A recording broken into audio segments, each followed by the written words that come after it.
This 5-minute long film features visually impaired black drag queen Ebony Rose Dark, who's in her 30s. The film shows her made up in a variety of wigs and sequined costumes used in her act as a cabaret artist. The first is a figure-hugging white floor-length gown with slashed sleeves that catches the light as she moves and wears a short afro wig with a rose pinned to one side.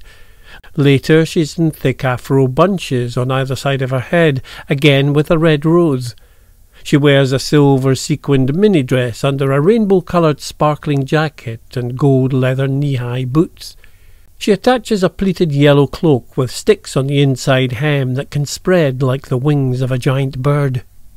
Later still, she's more abstract in a gold elasticated bodysuit, like a flexible sack that covers her from head to foot and allows her to stretch the fabric out of shape.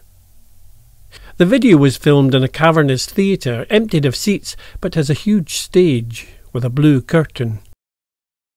A title reads Ebony. A blind black drag queen is made up by a makeup artist. So my condition is called hemianopia, and it's caused by a brain tumour on optic nerve, which I had at the age of 5. So I had 4 years of seeing and the rest a blur. 5 was a blur. I don't remember it at all. Glittering costumes fill a rack in a dressing room. Some people don't realise because they're expecting to see, I don't know, my eyes might be up to, they're expecting to see what they think is a blind person. So they have, in their head, they have a vision of what a blind person's eyes might look like. And when my eyes don't look like that, my eyes look, as people have said, normal, whatever normal is. And they say, oh, but you're looking at me. I was like, well, yeah, because that's most visually impaired children and blind, visually impaired people from childhood have been taught to look at the person that's speaking to you, because it's polite and you're told the world around you is very much about eye contact. As a visually impaired person, it's good to know the space you're in, to know the shape of it, how wide it is, how long it is, and just to know what any surprises that might appear in the space. If it's not a regular, let's say a regular studio space, and even if it's the stage, it's the same thing, to know where the end, how long the stage is, how much space you've got to move in, where's the edge of the stage, where's the drop. If I'm walking and I can hear drama in the distance, I'm thinking, I think I need to change my route. And sometimes even it might be a simple thing. I said to people in London that I can come outside a tube station, and if the area feels good, I'll know from then. She strides through a large space in a glittering white dress, then reaches wearing sparkling rainbow colours. Cabaret for me has always just enabled me to have everything, or to do so many things.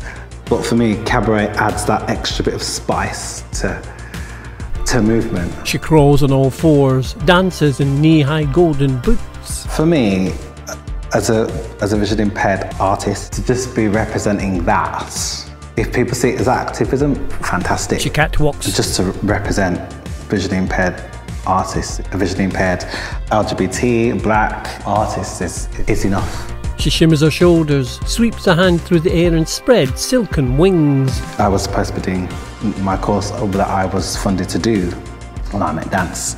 And I kept on going and going, and I was like, I think I want to do more of this. I don't know what I'm doing, but I want to do more of it. I wanted to scrap the business studies program and dive straight into performing arts. It was really tough every day having to explain myself about what I needed. I'd always wanted to do it, always had a dream. I tell you what it was is the opening scene of Sister Act 1, where 3 of the performers are in this club in their glitzy numbers doing Heat Wave, and I thought, oh, I'd love to do that. She stands wrapped head to foot in stretchy yellow silk. As glamorous as it looks and as hard as it is, I'd love to do that. And yeah, and then, well, it all happened then. I mean, looking back on it at the time, as far as I knew, I was the first. When I started, I was one of, well, I think I was the first, I'm not sure, the first visually impaired cabaret artist to start. She spreads her yellow silken wings, her mouth in a red-lipped smile. In rainbow glitter, she turns a graceful circle with extended arms and pouts at the camera. Because of the contacts I have, I'll always continue to dance. And now I know where my place is, and I know that I like improvisation. I know that somatic dance works best for me because I'm not following a teacher. I'm following a process which is much more accessible. I think that people need to dip their toes into other styles, other forms of dance they've not thought of. There needs to be an exchange. There needs to be like a physical exchange so people can actually learn from each other and learn what makes a space work. She lies on her stomach, leaning her chin on her hand and smiling. I've already got my eye on a new number for next year. I guess using my cane a little bit more, like really thinking about how I can use that as an artistic prop and kind of how I can glitz it up a little bit. The word Ebony appears across her face, and the picture fades to black.